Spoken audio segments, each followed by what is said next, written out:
You are the number 6 globally in the top 50 most influential PPC people, and We're indexing on brand terms and over-indexing on remarketing, still testing it and experimenting it and trying to find success. hi Greg, welcome to the 10x Marketer podcast. How are you today? Why don't you I am quickly doing introduce yourself and then let's get started? all right. I am doing fantastic today. Thank you so much. It's a pleasure to be here on the show. I appreciate it. My name is Greg Finn. I am the head of performance at Cypress North. We're sort of a boutique performance marketing agency where we really kind of lean in on e-commerce and lead gen. And started it. We're in our 15th year, and I am the one that makes sure we get the results. Is I guess the easiest way to describe that. Awesome. So I think you have been quite humble because you are the number 6 globally in the top 50 most influential PPC people, and you also have been writing for Search Engine Land, and you have almost contributed 700 plus articles. So that's a lot of articles, and since you have written it before AI, I think that takes a lot of hard work. These days anybody can produce 700 articles, but doing it before AI is a lot of work. Yes, and even my post today that I put out on Cypress North, our company website, I use zero AI. I go in, you can read it. It's like I'm talking, so people know that it's not really AI. And I'm assuming we're going to get to that a little bit more later. With 700 articles, you get into that practice of writing yourself. So it's hard to go. Even if you have tools, you'll still feel good at writing yourself. So that's good habit to have. Now let's talk about what is happening because of AI. You turned yourself from a PMAX hater to somebody who have been recommending PMAX. Let's start from there. What changed your opinion? And then we'll go deeper into how to use PMAX and what are the tips that you want to give to people. We'll go one by one there. Yeah, and so these days I'm mainly on the ad side. I'd say I still oversee some organic stuff, but Performance Max or PMax, which was sort of like Google's kind of like flagship effort at almost like a one-stop shop campaign that goes out across, at least initially, Google owned and operated properties and search.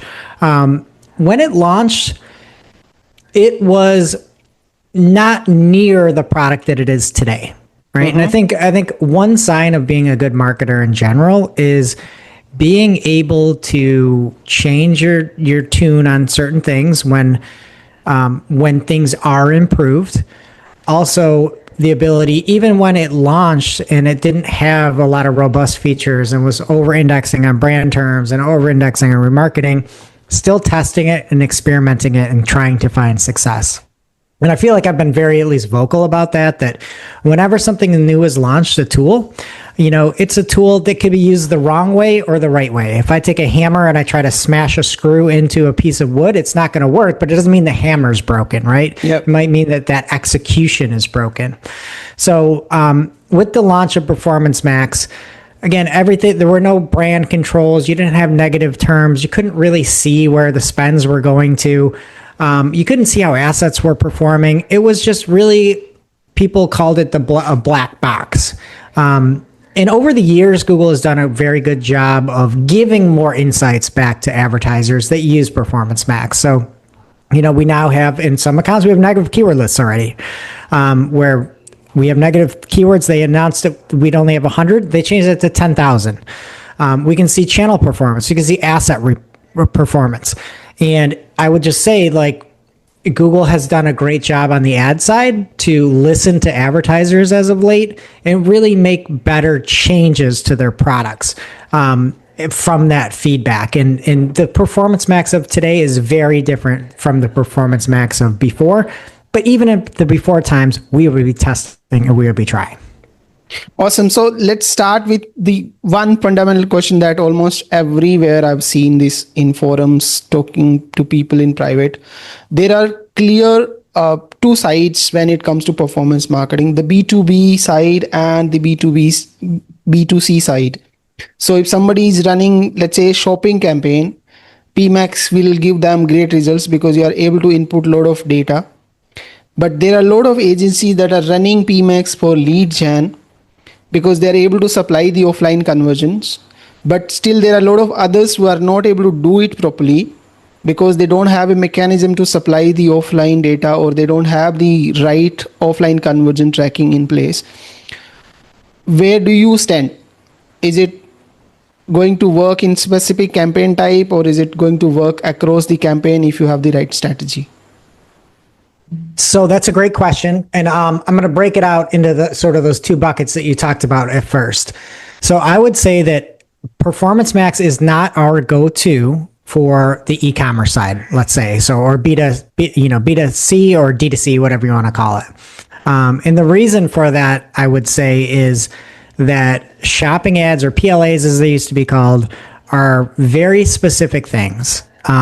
And we do use PMAX sort of layered on, but typically, at least this moment, at this time in 2025, we typically build shopping campaigns as our like first and foremost campaign type. And then from that, we supplement with Performance Max as needed. If a shopping campaign can't keep up, if we're trying to test, if we're trying to get better performance, sometimes we'll test that. You can also layer that on with shopping, where maybe you have a catch-all campaign for a product level category that's Performance Max. But then you have more aggressive bids at the shopping level. That's something that was new as of October of 2024. And then also things like sales and kind of like flash sales and stuff like that. PMax can do a really good job at that. But for the most part, shopping ads are like one of the most unique ads, I would say, because people get to see that price, they get to see that product, they can compare it against a few other things there. So there's a little bit more knowledge, I would say, that goes into that click than something that's just a text ad or a YouTube ad. So on the e-commerce side, we do use PMax. It's not our go-to. Our go-to is still shopping campaigns for the most part, and everything's nuanced, but I have to give an answer, so that's the answer. And then for the lead gen side, a lot of people out there just say that Performance Max doesn't work. And it does work. I do believe the key is in what was just mentioned, is not targeting or not optimizing towards leads per se, but optimizing something that has a higher friction level or is more of a down funnel conversion. So what I mean by that is, instead of saying, hey, I want this just general form filled out, what can happen with Performance Max is that you will see a lot of kind of spam or junk leads coming through, and it's not good, right? And what happens is a company's sales team may get distressed, they may be overworked, something like that. So it can be actually a problem if you're going towards like a lightweight lead, where if you have something and you have like well-defined life cycle stages, and maybe you have a lead, you have a marketing qualified lead that hits like your ideal client profile or ICP, and then maybe you have a sales qualified lead where a sales team comes in is like, yep, this one's a good one, cool, I'm going to mark this sales qualified. You want to go towards that sales qualified lead type or even MQL, but you don't want to go towards just people filling out a form, or it's really not going to work. And you can do conversion imports. You can get a CRM and hook it up to Google Ads like a HubSpot or something even simpler. But really sending the right signals and sending the more detailed signal towards that person that could be eligible for that actual sale is the way to go. So let's say the next part, you have been saying that Google still had a lot of opportunity to maybe add more data or make it available for users to see. Right now, you're seeing some 10,000 negative keywords, channel data, and there are a lot of other data variables that Google have made available for people. Is there any other scope of improvement to make PMax better? Maybe we can discuss that also if you want. Yeah, and I think just in general, some of the negative keywords, I completely understand what Google is saying when initially they said there's no negative keywords, or there's just account level negative keywords, which was like the next step. And then, we only have 100. Because with Performance Max, the thing that's really hard to wrap your mind around, and it's the same way with Broad Match and AI Max, is that you are not buying that search query. You're just not. With PMax, it's intent. And with Broad Match, it looks at what's on your landing page. It looks at that keyword, but it also looks at past search queries, right? So you have those three things. And when you're looking at a past search query, Google is smart enough to know that somebody may have done a very, commerce driven search in the field that you're in.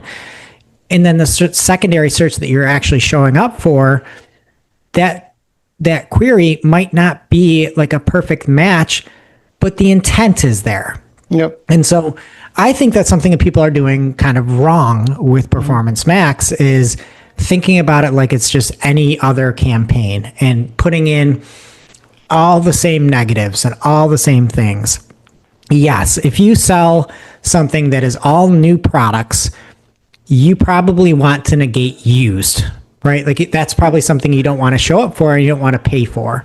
But people can get a little bit too wild, I'd say, with some of the negatives because you need to know that it's not as much query based as it is intent based. This is very much so keywordless technology. And it is a problem where, all of a sudden people are treating it like it's keyword driven. It's just not. It's not the same thing.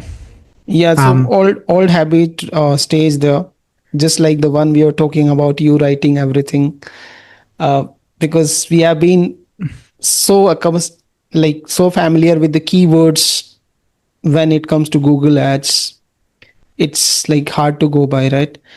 Now, yeah, and I think, just one other point. Yeah. I think if you've, been involved in let's say you're setting up your first PMax campaign, I think it's like almost more similar to Meta in a way where it is. You're going after these people, these interests, this like the context. And so for me, I think trying to look at it that way and less about search is really the way to go. And then just also, I remembered I did not answer your question on how to make PMax better. I do think the channel reporting that they've given us is very nice. The one thing I would say with Performance Max is there's a lot of different just network types in there. So you have search, you have YouTube, you have display, you have Gmail, you have Discover. We know that a few of those things, mainly search, and that includes search ads and shopping ads that will be in there, those perform better. We just know that. For historically, it always performs better. Not always, I'm sure there's like a outlier case there, but those perform much better. And I just don't think it's a fair ask when you set up a Performance Max campaign to say, I want this return on ad spend back, because there's two campaign placements that's both are within search, which is, text ads and shopping ads that perform better. So if I could say, a change I would do is maybe there's a way to sort of bid adjust some of the other ones down. Because if you're doing Performance Max, really, I think the value is getting this like huge buffet of locations. But some of these locations just can't keep up. And I think it makes it drive more towards search and more towards shopping in order to hit those return goals. Where in reality, I might say, I know that Gmail isn't going to be the biggest thing out there. So its return on ad spend could be half of what it gets from search. And then we'd actually see more impressions going towards Gmail. And I think you'd be able to use it to kind of get a better purview of all the different placements.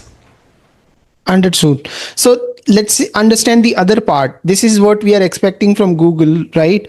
Now, what you as a user do better in order to teach your Performance Max campaign, or maybe ensure that the learning is in the right way and it is able to allocate the budgets properly.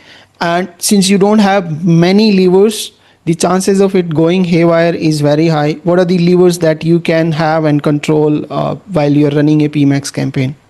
So you don't get much. So you sort of have to make them. And I'm going to explain that in a minute here. But, you have like your asset groups, and you can put in some search themes or, any of those audience signals is what they're called. And those are okay. Like we have a debate internally as to how actually impactful some of those are. And one thing that we do is we try to keep the signals to a minimum. This is what we're putting in. And what I mean by that is we will make multiple PMax campaigns. It's not the way you're supposed to do it. It's not the way Google tells you to do it. But I'll make a campaign with the same exact creative in there, and one will have an audience signal of saying maybe there's search themes, and we put in keywords that might be close but are very, very dialed in together, so they're all very similar. And instead of making another asset group in there, I make another campaign. So now I have the same cloned Performance Max campaign, all the same creative, and then I might put in my competitors' URLs and say, if you've been on sites like this, you're going to see the same ads. And then I'll do the same thing again, and I'll maybe use a customer match list. And now we're matching off of customers that we've seen in the past. And then I might go do one and do somebody that's in market. So all of a sudden, it's this 4 different campaigns, 4 different budgets, and we can then see that which one is working better. And then you're kind of making your own lever, right? Where I can say, oh, this one that's our customer match isn't working that well, but the one that we're targeting our competitor is. Okay, I'm going to raise our ask a little bit for our bid, and I'm going to give it more budget because that one's working. So I think in some ways, when Google doesn't give you a lot of options there, you kind of just need to make your own. And again, this is not what Google ever recommends, but it's what works for us in many cases. I'm planning to put this on YouTube. I hope Google doesn't restrict this. They won't. They'll love it. All right. So I hope it doesn't happen because maybe they'll strike my channel for doing this. Let's understand the other part of Performance Max journey, where people have complained about layering it with the remarketing campaigns.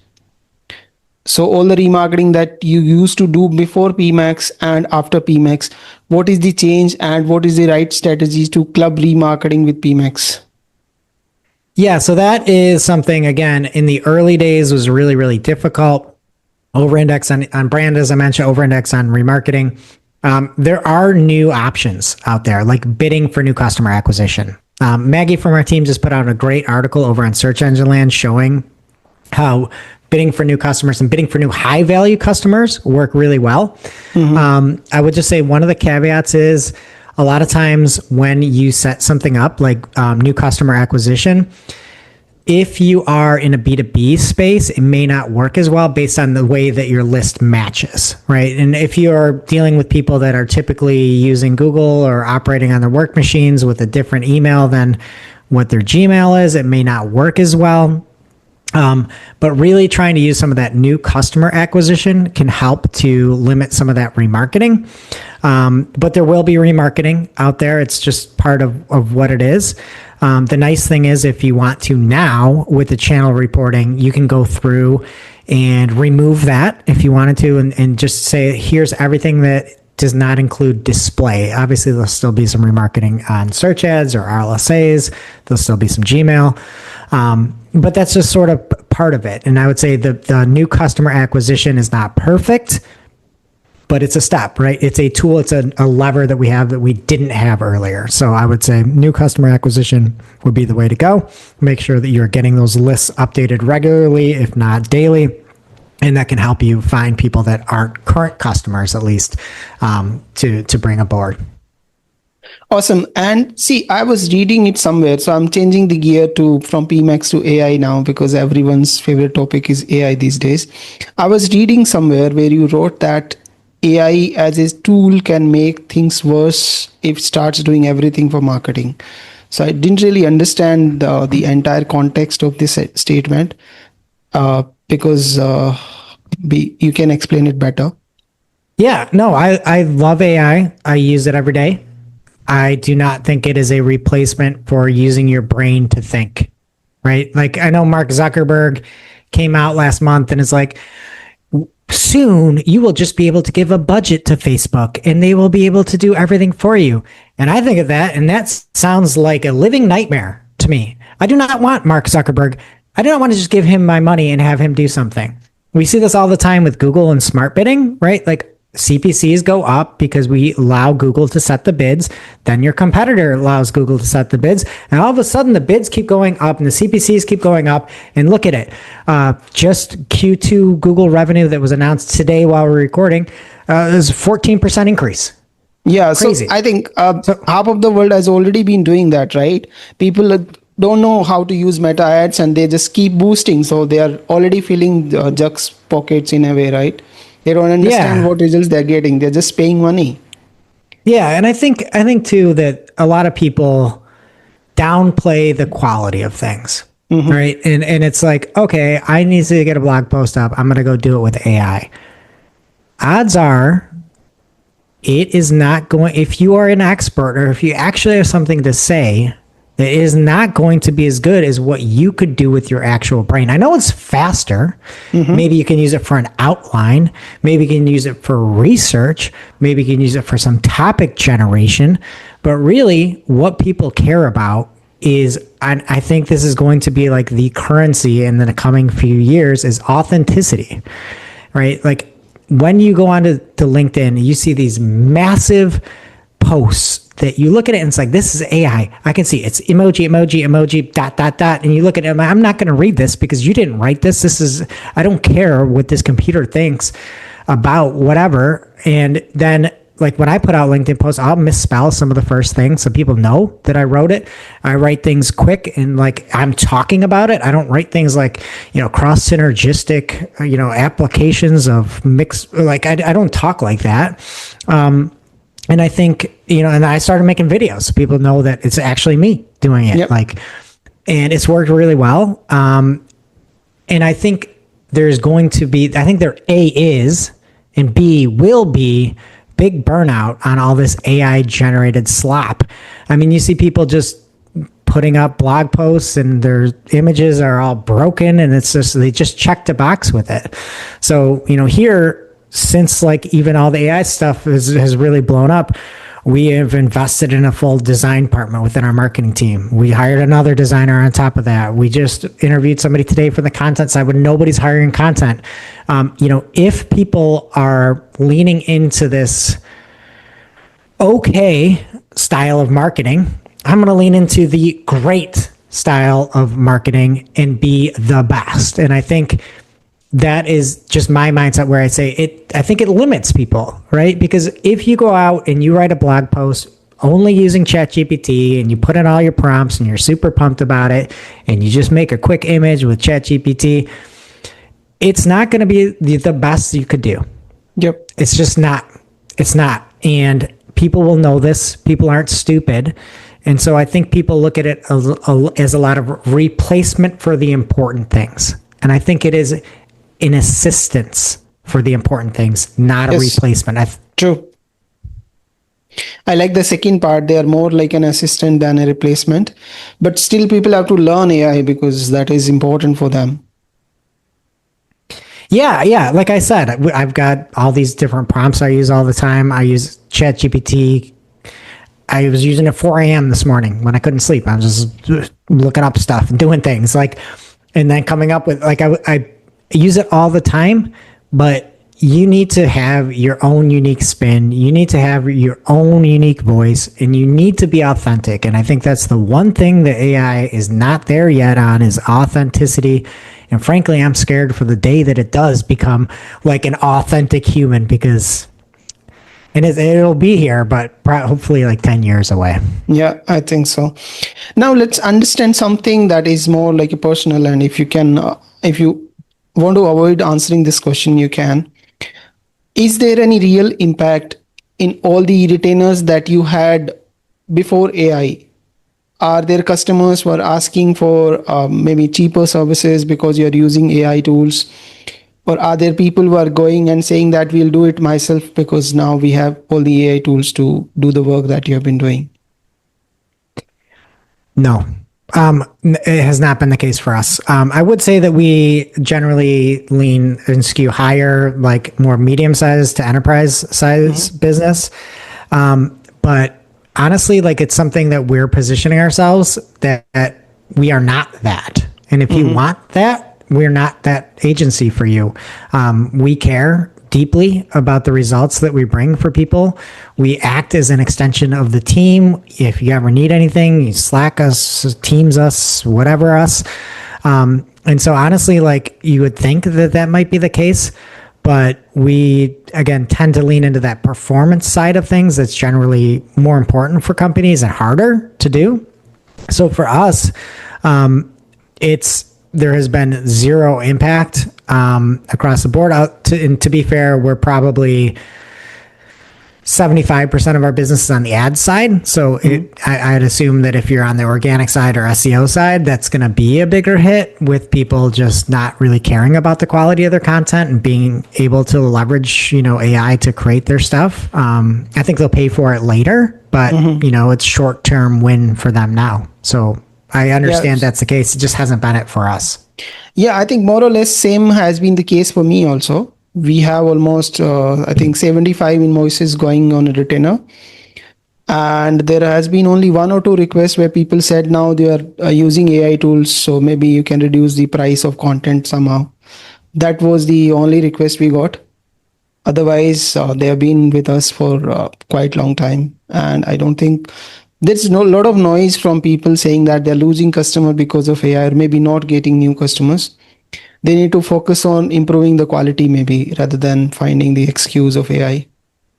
Yeah, and that's a testament to you, that people, and I think that's something that people overlook, right? Is like, are you trustworthy? Do your clients or if you're in-house, do your superiors know that you are giving it your all and you're doing every single thing and you're trying and you're experimenting and you are really going above and beyond for them? I think that's one thing where that open line of communication to people and like, hey, I understand you want to do all your posts with AI. If that's the course you want to go, fantastic. But please know that this is not something that is, approved or highly looked at highly by Google. They're actually saying the opposite of it. And so even if you have some quick wins now, I think just having that conversation is important. And then the relationship side of things is important because, yes, things change quick. And in the coming years, when there's then a core update that's aimed at AI, people are going to suffer. Yeah, and see, the other aspect of this is your relationship and communication is more important. And maybe there are people who are expecting you to do better jobs with all the help that you get from the AI tools. So that expectation is fair to have as a customer. And I don't mind if my customer come and says that you can improve this. You have a lot of tools to analyze XYZ because of AI. I would happily do that for them. That's the communication and relationship management. Yeah, and really, it should save a little bit of time for us at agencies from, again, like the research and running through and doing a competitive analysis and looking at the benefit propositions, having AI do some of that from the research side of things. But it's still a lot of work, and hopefully AI will just allow the content or that's made to just be better, but not. But the fear is that if you just allow it to do it itself, that it's going to be worse. And that's nobody wants that, right? It's like, how do you use it and how do you make better stuff, even if it's the same amount of hours for you, just because you've got some research helper there. But, I look at it like, yeah, we can use this to make better stuff so that we have great content so that AI can just steal it again and put it in the AI overviews. Understood. So now let's talk about one more aspect of AI being everywhere. How is it going to impact Google as a search engine? And is there any real challenge to the dominance that we have been seeing in last 15 years? 100%. I've been doing this since 2004. This is the biggest change I've ever seen or competition. And, since Google has sort of been the leader, it is monumental, the biggest change. Google will not be Google the way that people see it today. Liz Reed from Google came out and said that AI mode is the future of Google search. So AI mode, it may not be 2 years, it may not be 4 years, but within 6 years, Google's AI mode. That's what it's going to be. What will happen to all the organic content writers? Because you will not get anyone to read your article on your website. Maybe it will go in AI mode and people will end up reading there. It's going to be a tough time. It's going to be I don't know how publishers are going to do well. I mean, what is the incentive for writing content if nobody's coming on your website?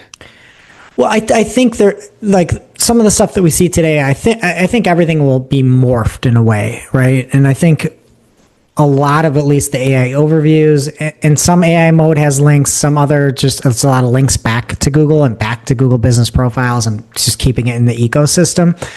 I mean, if these generative engines want to actually have content to answer questions and to have a stable ecosystem, they're going to have to figure out a way to send more traffic back to publishers. Like the way that it is today is just not cutting it. And I think that they'll see that because if people are writing content and if people are getting no traffic, but then these engines need that content to be able to answer questions, and all of a sudden people stop writing and they don't have content, and then everything becomes worse. So I think that, at least I hope that there will be some improvements in at least the generation of traffic off of these platforms. Just because I think that is actually what people want. I think searchers want a little description, but they want to make it easy and have a link that they can go find more. And I don't think things are looked at nearly enough for what the searcher wants.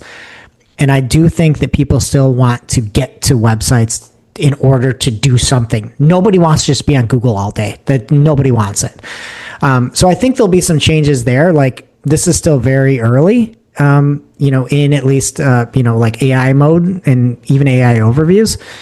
But that's my hope, at least, is that they'll understand without websites, what are we doing here? Yeah, so maybe it'll be much worse impact if there's a change in habit. So if I am reading something and I don't want to go on the website, then it would be a little difficult time even for Google. But if people carry the habit that they have now, which is going to a blue link and reading stuff, then we are safe. Yeah, and I think honestly, like you still have to drive traffic, right? I think the thing that we saw a lot of recently is just like a lot of impressions still being there, but clicks going down with that great decoupling, from Search Console at least.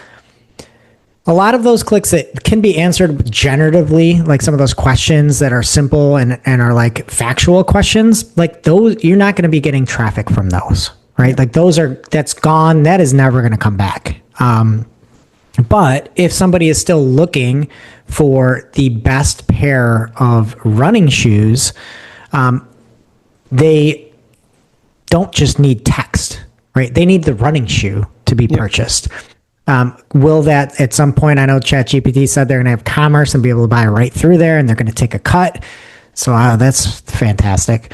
But there are many queries where people are actually looking for like something, not just a quick answer, but something. And I think that's where some of these need to get a lot better. Yeah, but I think the organic traffic will definitely be impacted. It won't be the same way it is now, but let's see how the future holds. Greg, I think we had a great chat today. Do you want to share anything, any tips, any specifics to all the audience before we leave? No, I just want to say thanks for having me. If anybody has any questions, I'm very active on social media. I'm at Greg Finn pretty much everywhere. And if you are interested, we have a new show every week called Marketing O'Clock. It comes out Monday. We break down all the news. There's lots of laughs and kind of like strategy type things there. So if you like this, I'll add that link in the channel description. I mean, in the video there's description. more every so Monday, but yeah, I just want to say thanks again for having me on the show. Thank you. It was a real pleasure talking to you. And thank you so much, guys, for listening to us so far. Make sure you subscribe to the channel and we keep bringing guests like Greg's to you. Thank you, Greg. And it was a pleasure chatting with you today. You're very welcome. Pleasure's all mine.